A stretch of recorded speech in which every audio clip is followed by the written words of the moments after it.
Well, good morning.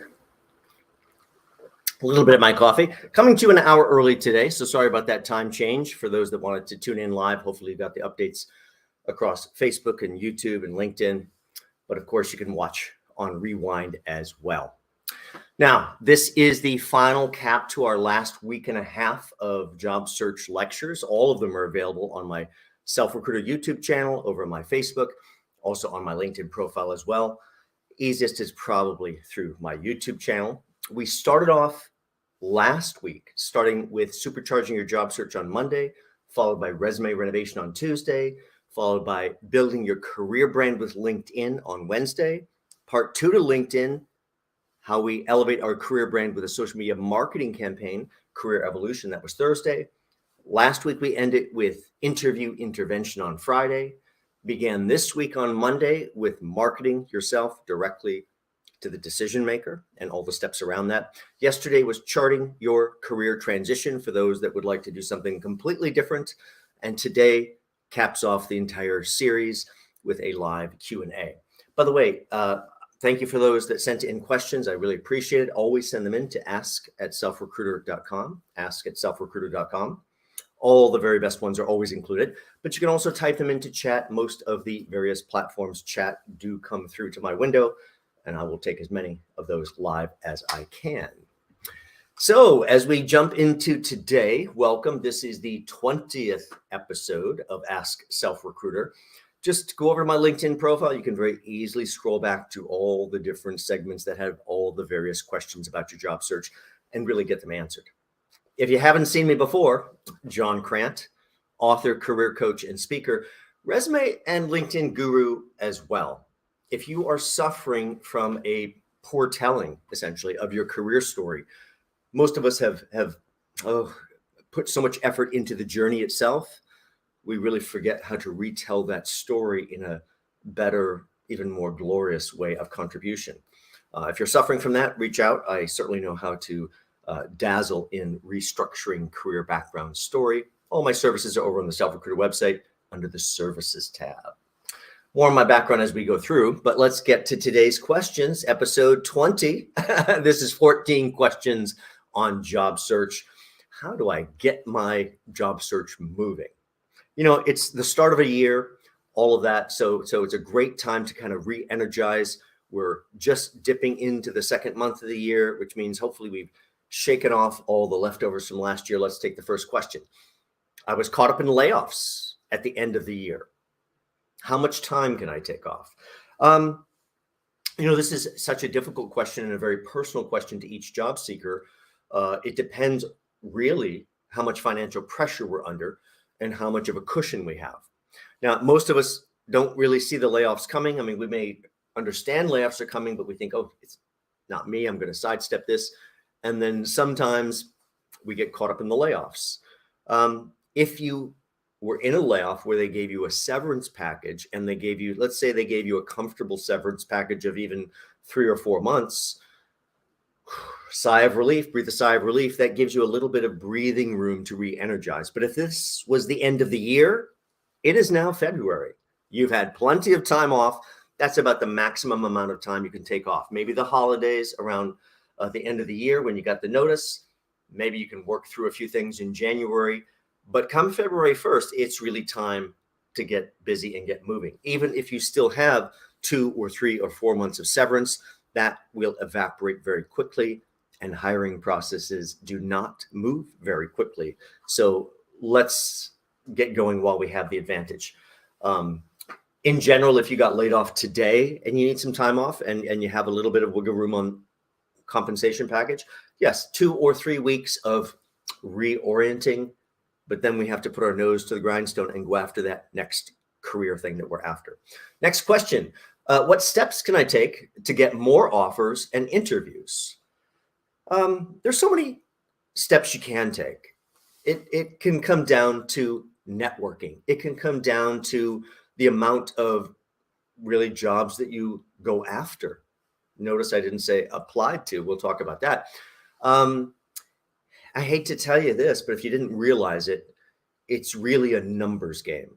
And so even though your heart may soar with each call, let's imagine you had to rent out an apartment. I have an apartment, I have to rent it out. And with each call or each email, your heart soars going, is this the next renter? Is this the right one? And any one of those individual outreaches statistically are never going to be the right one. It takes a large volume of people being interested until the right person comes to rent that right apartment. Well, same thing in our job search, same thing in our career.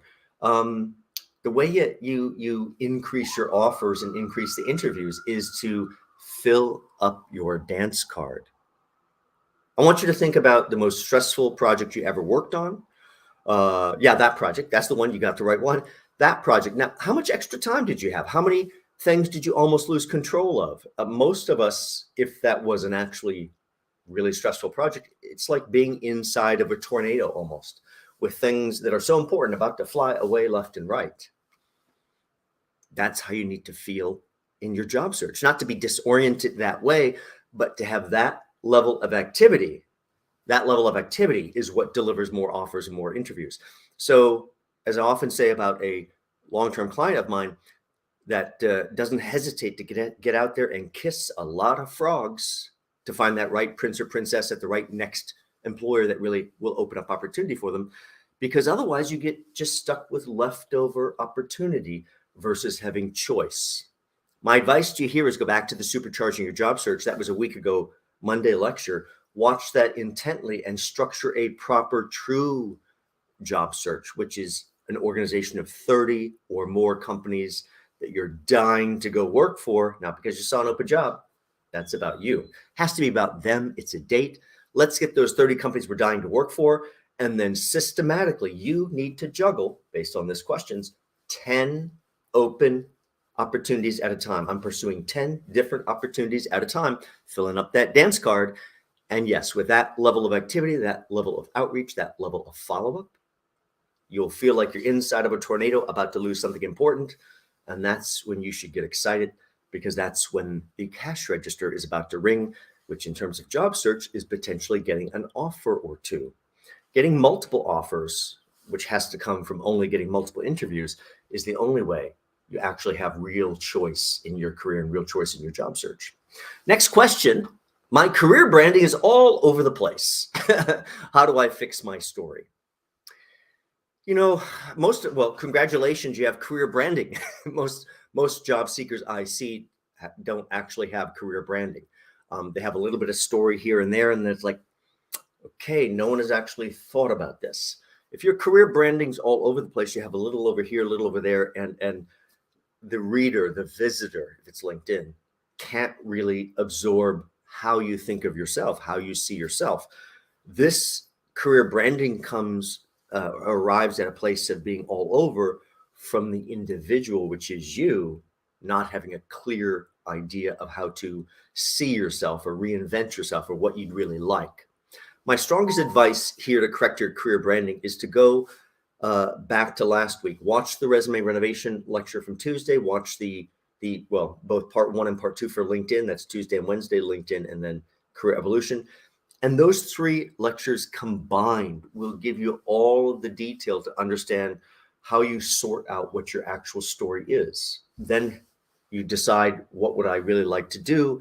And then I collect together just the right parts of the story to begin to fix that narrative. You know, if I think of this problem, let's go back to the real question here. How do I fix it? If I think of it and just try to fix it all at once, it'll be like climbing the Matterhorn. It's so overwhelming. I'm like, maybe I'll just go to the coffee shop. Okay, it's too overwhelming. So the key here is just look a few steps ahead of you. What do I need to do first? Well, if you started with the resume renovation lecture from last Tuesday, the very first thing is to begin to collect what my actual story is. Collect your actual story, begin to then evaluate the value of your story elements. Sorry, we'll have to use tissue. And then let's fix our story by assembling it into a curated garden of a presentation. That's how you're going to fix your branding. By the way, this is a tough challenge for everybody. Even though it's your journey and your career, it's so hard for the individual. We're so emotionally close to this. If you need help fixing your career branding, of course, all my services are over on the SelfRecruiter website, right under the services tab. Next question, I want to change my career to a new field or industry. How do I do it? Well, you're in luck. Well, that was actually yesterday's lecture. So you can go back and watch yesterday's lecture, which is charting your career transition. But I have a few answers for you here. Most of the time, when we want to change to some new industry or new field, the real obstacle is right in the mirror. It's us. We look in the mirror and every day we see that old iteration of us. That's how we envision what's going on. Well, how do I change that? You have to change it here first.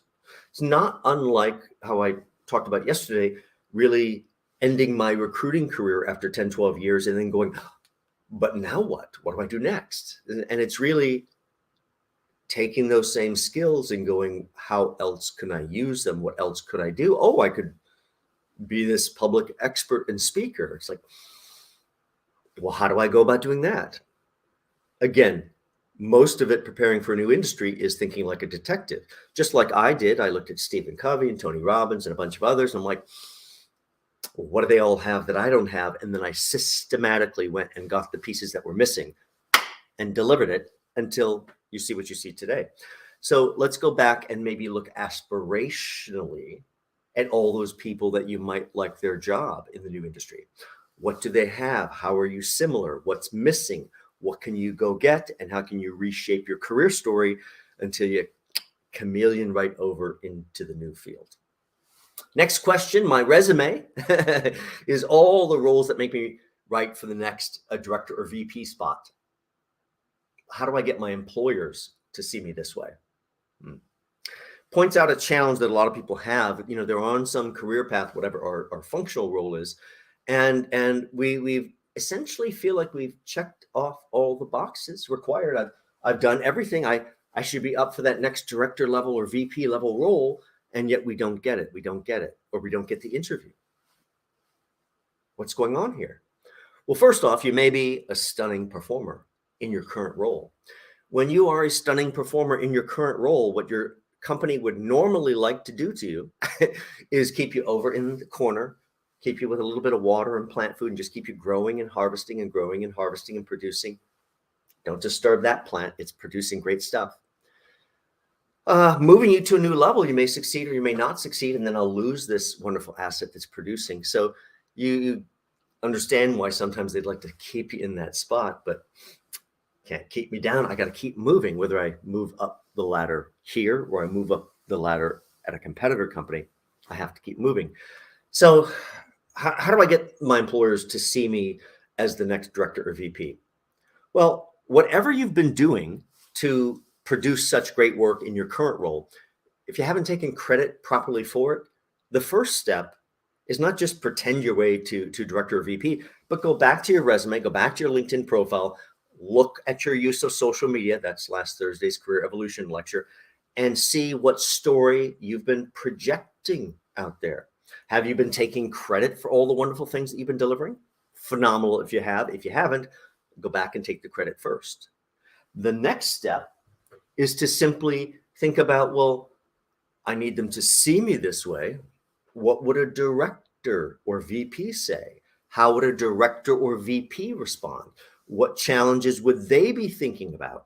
So here's where I'm going to tell you to do what I did in my career. I work for myself at this point, but I've certainly worked for other employers over the course of my career. And every time I've held a job working for someone else, I simply act like I own the company, which usually causes my live audiences in person to just burst out laughing. My friends tend to spit out their drinks if they're around. And I don't mean it in the way that you respond to that way. What I mean is you would do your job differently if you did it based on your money being invested. Every time I've ever held a job with someone else, I act like that's my money invested. How would I do my job? You'll do your job differently if you acted as if that was your money invested. You grew up in small business. That's what you learn, at your core. You can't get away from it. So let's go in and really think like a detective. You don't have to be at a waiting line or a waiting game to have them give you this next opportunity. Why don't you begin to showcase those skills now? Why don't you begin to take something new on your plate right now that's a little bit out of your 8.5 by 11 sheet of job description? Terrible thing to let ourselves be limited by that. Never let myself be limited by that. And suddenly I ended up in one point in my career where I was being promoted every 4 or 5 months. I'm like, could you slow down a little bit? Try to catch up. I mean, I need the money, but my heart is palpitating. Can I deliver this? You have to chameleon your way right into it. And that means through social media, through shares, through discussion. I have to be seen as a director or VP in discussion. That's the easiest way to get hired that way. Next question. I'm not getting the interviews I should be getting. How do I fix this? Well, it's real simple. There's 2 problems if you're not getting the interviews that you should be getting. Either one of these problems could be stumping you somehow, causing the dilemma. And you're going to have to see which it is for you and fix whatever it is. The first thing to look at is your career story correct? You know, we've lived this journey. We see it our way in our head, but on paper, it doesn't quite look this way. Maybe you filled your paper with lots of duties and responsibility. And as I joke in my in-person lectures, duties are like duty. Nobody cares. Why don't you fill it up with contributions, how you change things, how you grew things, how you affected performance? That's the only story that needs to be there. If that's not on the resume, they can't imagine you just because of some title. They can't imagine you as some dynamo they'd like, and some other dazzling candidate will take the interview spot. The other way to fix it, and the other thing that could be stumping you in this process, is your outreach messaging. Could be a resume problem or a LinkedIn problem. Could be an outreach messaging problem. Here is where we don't want to delude ourselves, but we do have to drink enough of that Kool-Aid that you believe in yourself more than the next 5 or 6 people that want that same job. They're dying to get that job, dying to get that job. Well, I'm dying to get that job even more. And I'm confident in what I can deliver. There's a difference between eager and I have to get it and I'm trying to get it versus a confidence that I know I'm the right one. Your job, by the way, once you do get that interview, is to teach them how to select you. Not, let them look at your wares and they go, oh, you look perfect, let's hire you. No, persuade them to exactly why you'll be the very best business decision they'll make today if they choose to hire you. So it's either an outreach messaging problem or it's a resume LinkedIn problem. Now, it could be one other element here. Could be the outreach target individual. Most job seekers send that stuff off to HR, which is perfectly fine if you'd like to work in HR. If you don't want to work in HR, that person that is in HR, it is their mission in life to rule you out. Not because they're bad people or anything like that. It is the only possible way you get to the right person. I have a stack of people and I have to pick up every single one going, why are you not right? Why are you not right? Why are you not right? Oh, this one looks pretty good. That's a good one. You have to become a good one in this. Why are you not right? Let's fix the problems with the resume, then also fix the problems with the outreach messaging. And I would take it one step further to say, why don't you try something a little unusual for most job seekers? And why don't you simply reach out to the decision maker directly? Dear Jack, dear Jim, dear Jill, I just had to reach out and introduce myself to you. I'm so excited by what I see going on at XYZ company. By the way, that whole script and everything is in several of my lectures from last week. You can watch those. It'll help you quite a lot. Next question. I messed up on my interview with a terrible answer. I think we all have done that, or the answer we forgot to even give. Almost lost a promotion early in my career because I forgot to answer the most obvious question that should have been asked, was never asked, but I didn't offer the answer. More about that in those lectures last week. You can go back and listen. But if you give a terrible answer, it's not over. It's not over till you know who sings. I don't hear anybody singing. So the moment you walk out of that interview and you are beside yourself going, oh, I killed it with that terrible answer. Not killed it in a good way. I messed it up. Oh, now what? Let's fix it. So to fill you in a little bit more on my story, before I was ever a recruiter many years ago, I was running a #1 department. This is 141 stores across the country. I had the #1 department in any store across the entire country. And this was inside of a monstrously large retail operation. We were the number 4 store in the entire country. And so when my general manager went up to be country manager of Canada, suddenly John goes, oh, I think I should rise to the throne because I could also see my competitors who were running the much smaller operations that competed with us or supported us. And so I went in for the interview, and I was very good at conversation, but didn't have any of my background in recruiting yet. And I thought it went pretty well. Went back to my store, called my little spy in headquarters. Really good to have a spy in headquarters. And I said, oh, yeah, I think it went well. No. They're in there arguing about you right now, something about your vision for the store. I'm like, how did I fail to communicate my vision for the store? Well, part of it was ego and arrogance. We can all fall in that trap. I could literally see my competitors running the much smaller stores, and without the judgment that it really sounds like, they were not competitors of mine.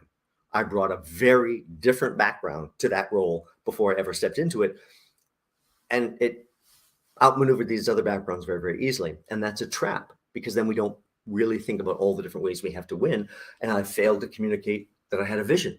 And so what I did after I messed up is I immediately, of course, called my spy, heard all this, then sent a thank you note to fix it right now. And by the way, on a thank you note, please never, ever again thank someone for their time. You need to be equal to every other human being that you speak with. You cannot be equal to a human being if you thank them for their time. Thank them for their great insights, the discussion, the things they shared, something meaningful, but not the time, which then makes you subservient. So I thanked them for the great discussion, the insights, everything else. Then I segued to a new paragraph. And I said, by the way, I didn't get a lot of opportunity to share my vision for the store. If you'd like to talk about that, reach out to me on my cell anytime. Click send. Oh my gosh, and I'm bullet pointing this thing out. Panicked. They're going to call me any second, and I have to be smooth and have an answer. Never called me. Got the job. Got the promotion. Hey, here's a vision. Well, they can't do anything anyway. So yes, if you gave a terrible answer, let's say you gave a terrible answer. Well, that example was one I missed even giving the answer because they never asked and I didn't offer. But let's say you got caught off guard. You gave a terrible answer and you go, they're never going to hire me now. Okay. Well, afterward, thank them for the great insights, everything, discussion, everything else, and say, by the way, I can't stop thinking about your question on such and such. What I should have said was, and I give the most masterful answer ever, never repeating the dreadful answer that I shouldn't have said in the first place. And that corrects the direction. That erases the stain. A lot of things you can do if you messed up your interview. Remember, you have to get that vote from as many people as possible. Every single person you meet, every single person you shake your hand, every single person say hello, something about them, because it's a dating process, get their vote. Next question. Can I use the same resume for every job that I go after? Yes. Now, I didn't used to feel this way. Decades ago, yes, I'll say it, decades ago, I was of the same mindset as all the others that we have to endlessly chameleon our resume for the new target. Talk about this, talk about that, talk about the other thing. And there is validity to that idea. The problem is it's not sustainable. Over time, I've come to the realization that it's simpler than this endless chameleoning that we used to do. It's simply about working on your resume and then your LinkedIn profile and working on that resume until you have the right version. The right version will elevate and sing your praises and deliverables at every step of your career, even back to those ones that you don't want to talk about any longer, because every single piece is a foundational element that makes you who you are today. Now, how do we use that same resume for all these different jobs? Details are in my resume renovation lecture last week, but it's really as simple as taking what most people collect at the top of the resume. Positioning statement, an objective statement, highlights of my accomplishments, core competencies, everything I've ever accomplished since kindergarten. We don't read any of that stuff up there because we realize you're just trying to persuade us or distract us away from something else. We even shield our eyes. We're like, name, employer title, employer title, employer title, decision about you. So how do we use this same resume? you take all that nonsense at the top of the resume away, and we reuse that space for, in most cases, probably 2 or 3 lines of 4, 5, 6 words, no sentence structure, all different visual presentations, something that imprints exactly how you think of yourself, which needs to be an absolute dead bullseye every time for the job you're sending into. So the part of the resume that should change every time is just those top 2 or 3 lines, all the details in my resume renovation lecture. Go watch it. Please do share it and all that kind of fun stuff. Next question. I'm not comfortable putting everything on LinkedIn. Will that hurt or help me? Well, I guess you have to have an understanding of how I view LinkedIn. I view LinkedIn as the polar opposite to your resume. Since we didn't go through the full resume lecture, I should tell you that in my world, a resume is a single sheet of paper in all cases. Now, I was saying that over at the Department of Labor. I was giving a LinkedIn lecture, because these 2 marketing documents about you come up. And I happened to mention the single page resume in every case. And some guy in back goes, oh, come on. What if you've been a CEO and you got a 30-year career? It's never going to fit. Okay, well, take a break. Take a breath. I'm guessing that your unhappiness is not so much that you're unhappy with John's answer. I think your unhappiness is that you find yourself sitting in the Department of Labor going, how come no one can see my value? How come I'm here? Not a surprise. This guy hires me and he sends me his stuff and it is 6 pages of my eyes bleeding. Oh, very impressive. CEO and COO before that and CFO before that and 30 years of endless career. He couldn't stop talking about. It's an editing problem. So emotionally close to every piece, doesn't know how to edit. You can't get that to a single sheet of paper. Boom, like an exclamation point. Of course, they're a CEO again. So that's a single sheet of paper, resume. Polar opposite on LinkedIn is how do you take that single sheet of paper and now bring it over as the skeletal system, the framework, but now develop it into a full out 3-dimensional sales brochure, all about you that naturally drives the reader to one singular conclusion. That means that you have to have much more content, in my view, on your LinkedIn side than you'll ever have on the resume itself. That's because when they're almost, maybe almost, and they click through to the LinkedIn side, they have to see more that further persuades them. So if you're stuck in a world like many people were even 10, 15, or 20 years ago, that it's like, I don't want to put this online. I don't want to put my picture out there. I still run into people today that won't put their picture on the company website. I'm like, and they're still employed?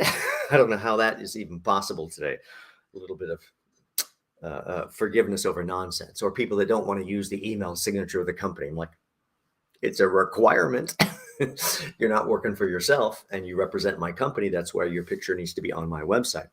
But LinkedIn, some people still shy away from putting their picture, or they put a very, very old picture that looks nothing like them. Now, my picture's a little old, but it looks exactly like me because I keep my hair exactly the same way. I fit the same mold.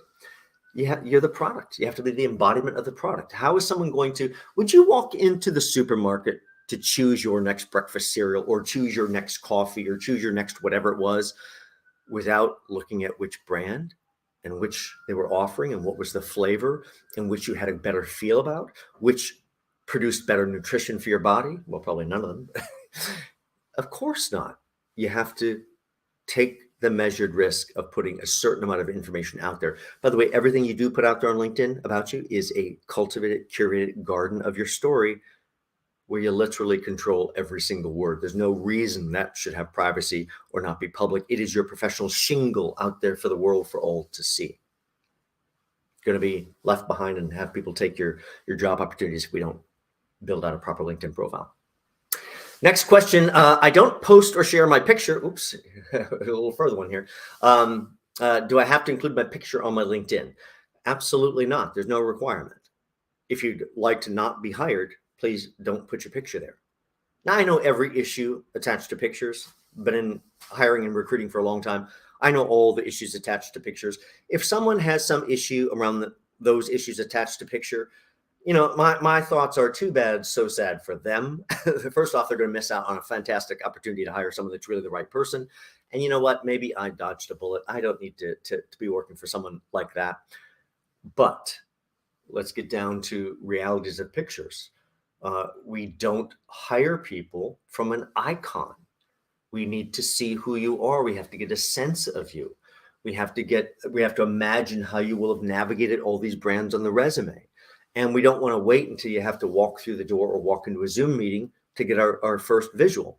Now, we're in a little bit of a dilemma. Of course, HR folks and direct hiring managers are not allowed to see your pictures.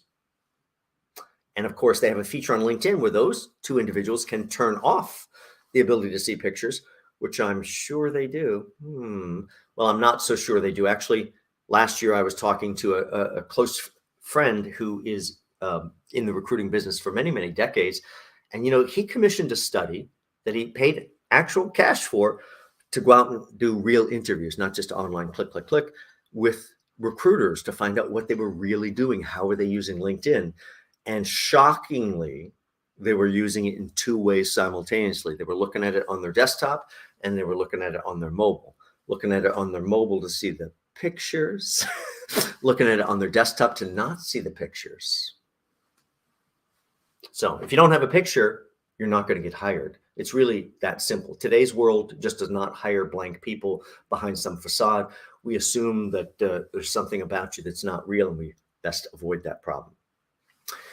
Next question, should I apply for a job or directly approach the decision maker, or both?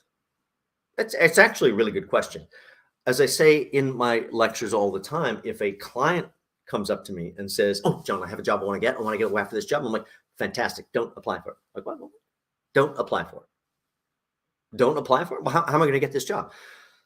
Now, when I say don't apply for it, do I understand that some people will apply for it? Sure. Not everybody's going to listen to me. Not everyone's going to have the courage to take a little bit of a measured risk in the approach. You can always apply for it as a second or third step. What, do you think this is such a hot commodity like popcorn? It's going to disappear off the market tomorrow? It's not the way jobs typically work. So why not change my odds by going directly to the decision maker, where if I get even a 30, 60, 90-second discussion with them, they'll know exactly why I'm right for this job or not. Can't talk myself into a job I'm not right for. But then I'm not stuck in this endless wall of HR where they say, "Why are you not right? Why are you not right? Why are you not right?" And they don't really have the proper background to evaluate you.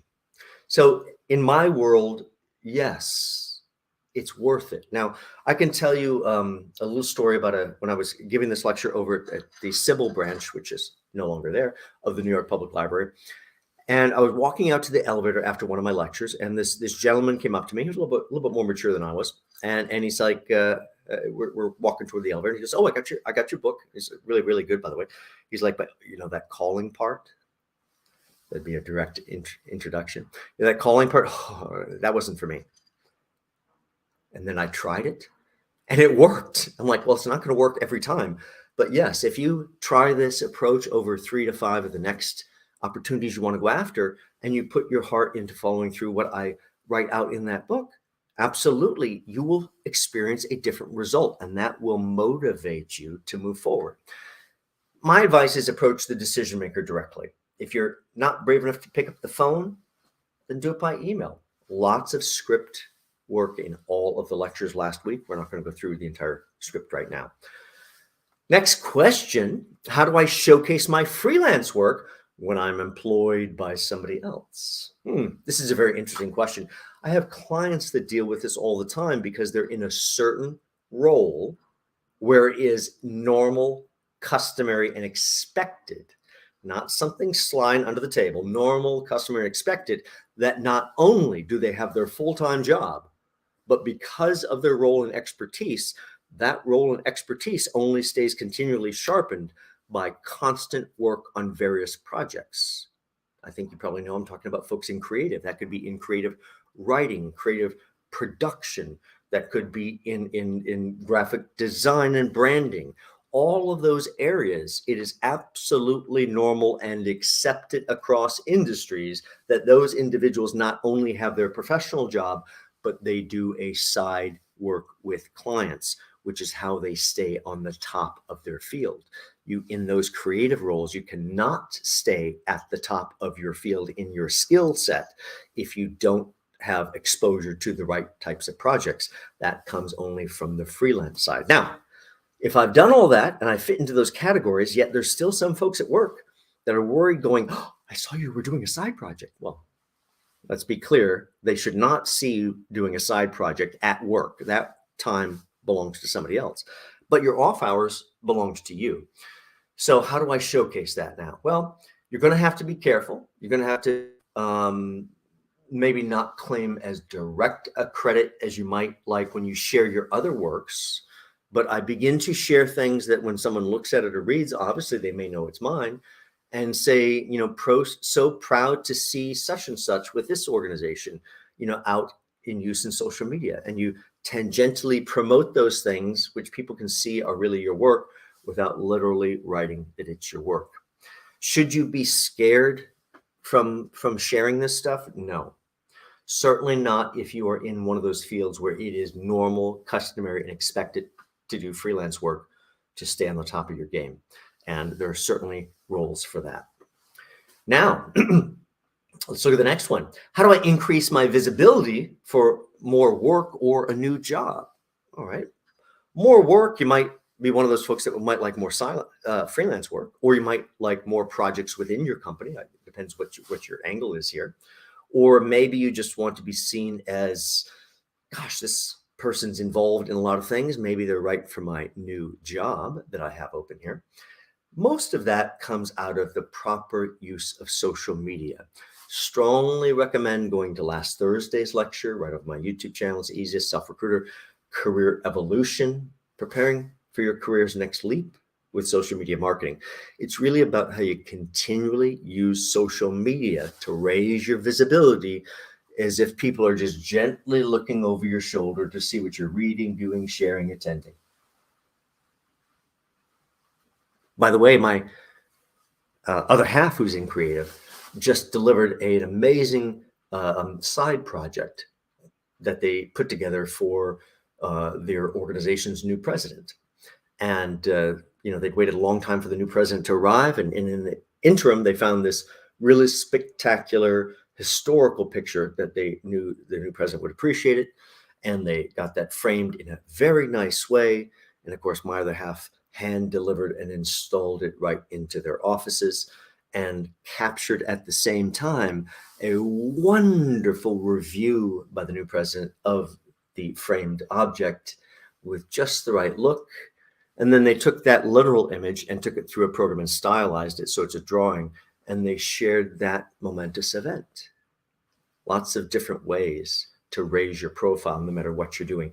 All involve social media, so do check out the Career Evolution lecture. That'll help you. How do I go after different jobs at the same time? Well, this is really something we covered almost just a few questions ago in this presentation. That is the idea of needing one resume or multiple resumes. What I didn't cover in that first answer is then how, if I have multiple different types of resumes going out, and back up to watch that piece of it, how do I then solve that dilemma of 3 different people holding 3 different versions, then looking at my one single LinkedIn profile? I'm glad you asked. I'm glad I extrapolated. So the About section on your LinkedIn profile has the same function as those top 2 or 3 lines that I teach in resume renovation, that positioning and selling about you. The secret here, which is what I do for my clients when I do it full service, is to look at all 3 of these different directions. Use the About section to present yourself as all of them. That way, no matter who's holding which resume, they arrive, the story's consistent, they see the additional pieces as value-added elements rather than distraction. That's something the competitor doesn't bring that you bring. That's how you go after different jobs. The rest of it you accomplish through your cover letter, which is where you sew up your desire and present yourself really on a silver platter as a value they can't miss. Let's see, do we have more? I'm not sure. No, I guess we're at the very end. 14 questions on job search, how to get your job search moving. By the way, if you didn't get your job search questions answered, send them in. We certainly have more episodes. Episode 21 will be coming very soon. Send them in to ask@selfrecruiter.com. That's ask@selfrecruiter.com. And whether you're watching on my LinkedIn Live, over on my Facebook, over my SelfRecruiter YouTube channel, I hope you, of course, like, comment, share, message, hit the bell, all those kind of fun things. And if you need help improving your career branding across resume, across your LinkedIn profile, or preparing for your next interview, all my services are over on my SelfRecruiter channel. Just look under the services tab. And if you need to talk before you know which package is right for you, send me a quick email. We'll set up a time to speak. Thank you guys for joining in today. I hope you have a great start to the new year. Get your energy focused. Let's get out there, fill up that dance card, and let's get a few opportunities going. Thank you guys for joining in. I really do appreciate it. Thanks so much.